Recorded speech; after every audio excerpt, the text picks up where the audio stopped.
Avec la connaissance des équipes métiers chez CVE, évidemment, Adista et mon point de vue d'informaticien, on a réussi à trouver un modèle qui est vraiment opérationnel aujourd'hui.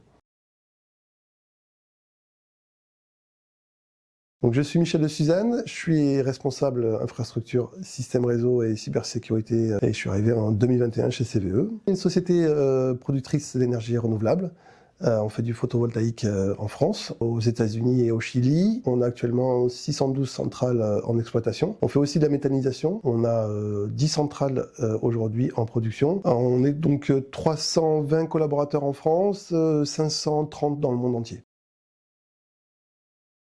Une centrale, l'objectif, c'est qu'elle produise tout le temps. Ces centrales ont la fâcheuse habitude de tout faire pour tomber en panne. Donc l'objectif, nous, c'est de superviser et même d'anticiper ces pannes. Aujourd'hui, sur nos centrales, on a des data loggers, pardon. Donc c'est des équipements qui nous permettent de récupérer des informations de production de la centrale. Alors, il y a plusieurs intérêts. Déjà, ça nous permet d'avoir des courbes de vision sur cette centrale de production. Donc on voit les courbes, le soleil qui se lève le matin, les pics. Et on a la vision de la production. Ça nous permet de voir si on est dans quelque chose de normal au niveau de la production.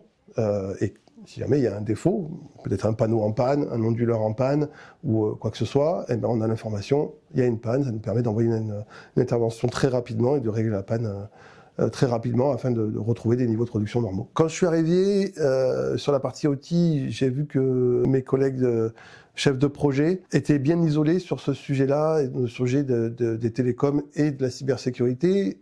C'était une partie qui était sous-traitée aux automaticiens et qui eux-mêmes avaient peut-être pas toute la vision IT et des problèmes IT qu'on peut rencontrer sur la cybersécurité. Ce qui m'a fait dire rapidement qu'il y avait un sujet à prendre en compte. À l'époque, c'est nous qui fournissions à l'IT aussi des petits routeurs 4G, malheureusement pas très fiables.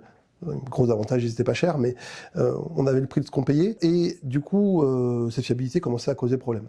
Donc il y avait ce problème de fiabilité et ce problème d'aspect de cybersécurité qu'il fallait commencer à travailler.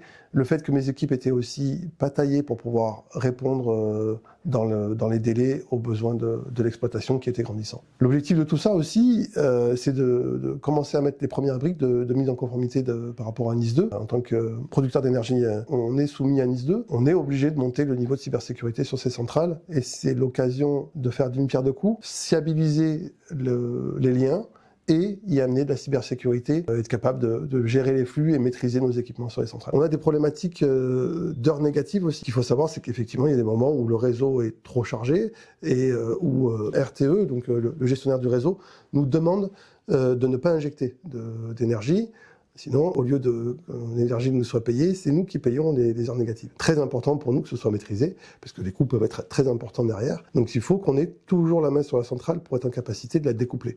Donc on avait besoin de cette fiabilité, des disponibilités et du service associé pour pouvoir avoir toujours la main sur nos centrales et être capable de les découpler en temps et en heure. Il n'y avait pas d'offre étagère, il fallait qu'on crée quelque chose et j'avais besoin de l'expertise d'Adista et de sa capacité à connaître la problématique des réseaux, des accès Internet, des problématiques 4G et des équipements associés. Effectivement, chez Adista, il y a une partie qui était déjà excessivement bien maîtrisée, avec tous les routeurs 4G, prépa 4G.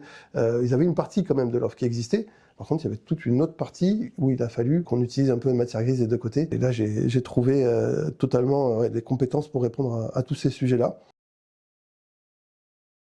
On a travaillé quasiment 1 an avec Adista pour adapter et trouver la meilleure solution dans l'objectif d'industrialiser un petit peu cette fourniture du réseau et de l'accès Internet chez CVE pour monter en fiabilité. On a trouvé ce projet, on a monté ensemble, on a proposé une première version, on a fait une première mise en service, on a adapté. Adista a su montrer une grande flexibilité sur toutes nos demandes. Et aujourd'hui, on a un modèle qui marche parfaitement. Là où une mise en production sur la partie accès Internet était toujours une douleur autrefois, aujourd'hui, c'est plus un sujet. Adista a cette capacité d'être agnostique au niveau des opérateurs et même de nous proposer de la délégation de services publics, c'est-à-dire qu'elle est capable de répondre pour nous fournir de la fibre dans des endroits reculés comme là où se trouvent nos centrales. Les grands n'étaient pas forcément capables de répondre. On a des centrales qui sont en pleine nature, exposées aux aléas climatiques, à la fois de réchauffement mais aussi parfois des hivers très froids. Il faut que tout ça continue à tourner dans ces conditions-là. C'est pour ça qu'on a fait le choix de matériel durci, aussi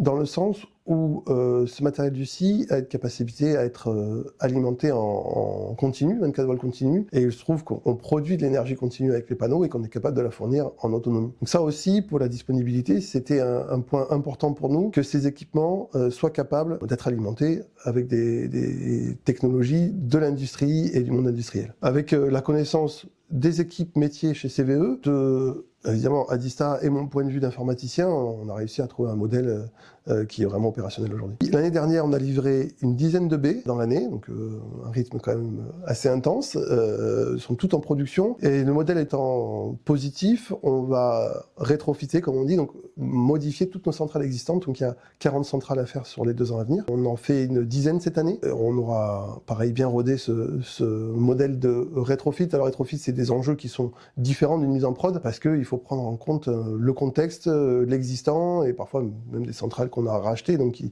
sont pas du tout uniformes. Donc il y a une première phase d'audit, et du coup dans la deuxième partie de l'année, on la phase de mise en production de l'ensemble de ces centrales.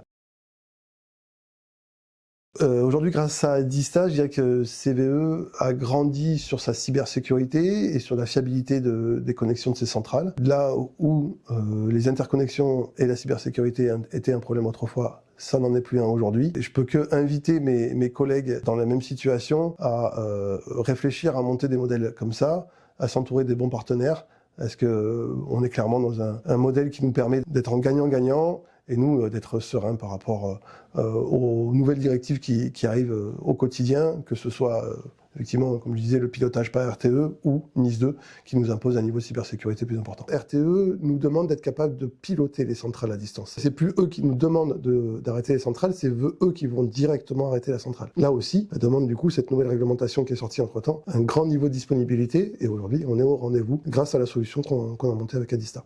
Sur la partie OT, on est sur un champ vierge, hein. Il y a tout à faire, et ces premières briques qu'on monte avec Adista sont les premières briques qui vont nous permettre justement d'analyser en permanence ce qui se passe sur nos réseaux, ce qu'on a un petit peu aujourd'hui, mais pas avec le niveau suffisant. Les équipements qu'on a choisis avec Adista vont nous permettre d'avoir cette vision, de loguer, tracer. On va pouvoir remonter ces logs dans un SIEM, et ce SIEM est exploité par un SOC. On aura une information en temps réel des attaques, et on va pouvoir ajuster notre cybersécurité au fur et à mesure sur nos centrales pour assurer une robustesse dans le temps.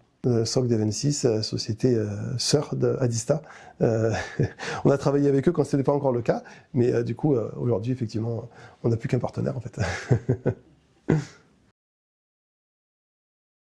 On a un travail qui est important, hein, quand il faut...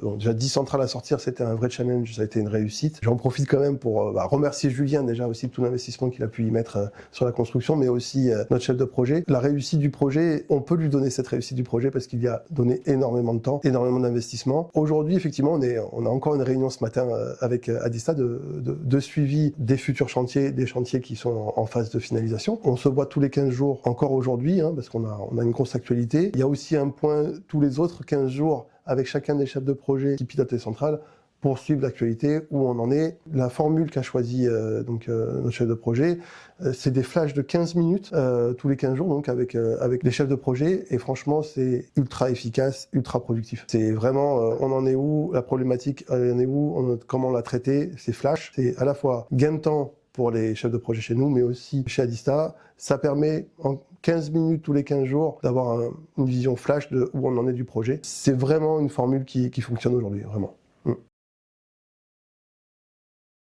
J'invite tous ceux qui sont dans les énergies renouvelables à prendre le sujet. Pour moi, la cybersécurité, c'est pas un sujet de concurrence, ça doit pas en être un. J'aurais aucun plaisir à avoir un de mes concurrents s'arrêter pour une attaque de cybersécurité. On a tout intérêt, quand on est dans le même secteur, à se regrouper, partager nos expériences et à essayer de travailler ensemble pour améliorer notre cybersécurité au global. J'ai eu l'occasion de pouvoir monter un petit club de RSSI dans les énergies renouvelables. On partage, on s'enrichit, on a mis les premières briques qui vont nous permettre de nous améliorer, d'avancer, mais les retours d'expérience de chacun nous enrichit et nous permettent de découvrir des angles auxquels on n'avait pas forcément pensé. Et inversement, je pense que mon retour d'expérience a pu apporter à certaines personnes dans ce groupe la prise de conscience qu'il faut déjà poser ces premières briques sous l'angle de la disponibilité et apporter aussi cette réponse au niveau cybersécurité sur NIS2.